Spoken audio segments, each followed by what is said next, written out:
Good morning সবাইকে। Welcome back to my channel. আশা করি সবাই খুব ভালো আছেন আর আমিও ভীষণ ভালো আছি। এটা হলো গতকাল রাতের ক্লিপ।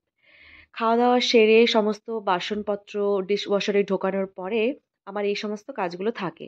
এই যেমন ধরুন পরের দিন সকালবেলা সবুজ মুগের চিলা বানাবো, তাই জন্য ওটাকে একটু ভিজিয়ে রাখলাম।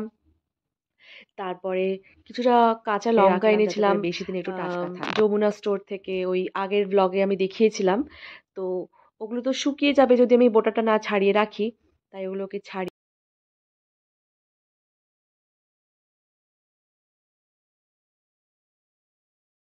আর এটা হলো পরের দিনের ছবি। মেয়েকে স্কুলের জন্য রেডি করে নিয়েছি। তারপর যে সাইকেলটা আমি গিফট পেয়েছিলাম সেটাতে করে মামামকে নিয়ে আমি স্কুলে ওকে ড্রপ করতে যাচ্ছি।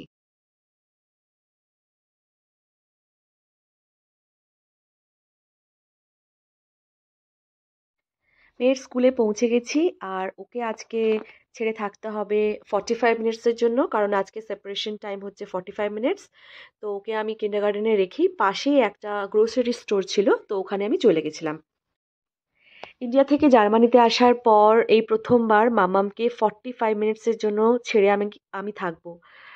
কেমন একটা অদ্ভুত ফিলিং হচ্ছে, বারবার খালি মনে হচ্ছে যেন মাম্মাম এদিক ওদিক ছুটে চলে যাচ্ছে, ওকে হাত ধরে ধরে রাখছি। বাট কিছু করার তো নেই, বাচ্চাদেরকে স্কুলে তো পাঠাতেই হবে, যতই খারাপ লাগুক ওদের উজ্জ্বল ভবিষ্যতের জন্য, নিউ ফিউচারের জন্য। বাট তাও মা তো, খানিকটা খারাপ লাগা তো থাকবেই। স্টোরে ঘুরতে ঘুরতে একেবারে চলে এসেছি চায়ের সেকশনে। দেখুন কত ধরনের চা এখানে পাওয়া যায়। টার্কিশ চা, তারপরে মিন্ট লিভস চা, তারপরে আপেল চা, স্ট্রবেরি চা, তারপরে ব্লুবেরি চা। Oh my God, this is my favourite Darjeeling cha. এটা দেখে তো মনটা একদম খুশি হয়ে গেছে।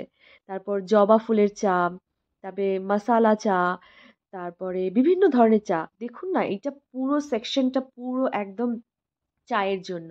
আমি তো ভাবতেই পারছি না। আমি জানতাম এখানকার লোকজন খুব কফি খায়, তো কফির ভ্যারাইটিস পাবো সেটা একটা এক্সপেক্ট করেছিলাম, বাট চায়েরও যে এত ভ্যারাইটিস পাবো কখনো ভাবতেও পারিনি। এখানে ইয়োগা টি থেকে শুরু করে দার্জিলিং টি সব কিছু আছে। আর ভীষণ ভালো লাগলো দার্জিলিং টিটা দেখে, একদম মনটা একদম দিল গার্ডেন গার্ডেন যাকে বলে না, সেটা হয়ে গেছে। গ্রোসারি স্টোর থেকে বেরিয়ে মামামকে পিক আপ করে নিয়েছি। ও একটু আজকে লাস্ট 5 মিনিট মতো কেঁদেছিল আমাকে দেখতে না পেয়ে। যাই হোক, ওকে নিয়ে নিয়েছি, নিয়ে তারপর চলে এসেছি। আর এই দেখুন ও সাইকেলে বসে আছে। এত চা দেখে আমারও একটু নিতে ইচ্ছে করলো, তাই একটা লিপটনের আইসড টি, যেটা কিনা ওই পিচ ফ্লেভারের, নিয়ে চলে এসেছি।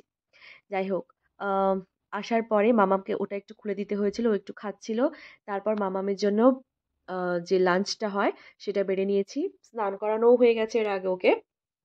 তারপর ওকে এই লাঞ্চটা দিয়ে দিয়েছি। আলু আর ডিম দিয়ে একটু ঝোল ঝোল টাইপের করা হয়েছিল, আর সাথে একটু লেবু দিয়ে ওকে মাখিয়ে দিয়েছিলাম। তো ওকে একটা স্পুন দিয়ে দিয়েছিলাম, ও ওইটাতে স্পুন দিয়ে খাচ্ছিল বেশ। দুপুরে খাওয়া দাওয়া শেষ, তারপর মাম্মামকে আমি ঘুম পাড়িয়ে দিয়েছিলাম। তারপরে ও ঘুম থেকে ওঠার পরে ওকে এই মিল্কশেকটা দিয়ে দিই। প্রথমে দুধটা গরম করে নিয়ে তাতে একটু ড্রাই ফ্রুটস দিয়ে দিই, পাউডার, যেটা আমি নিজে হাতে ঘরে বানিয়ে রেখেছিলাম। তারপর ওটার সাথে একটু ফুটিয়ে আম, এই গ্লাসটার মধ্যে ঢেলে নিই। তারপরে একটু ওই নিউটেলা মিশিয়ে ওকে ঘুম থেকে ওঠার পরে দিয়ে দিই।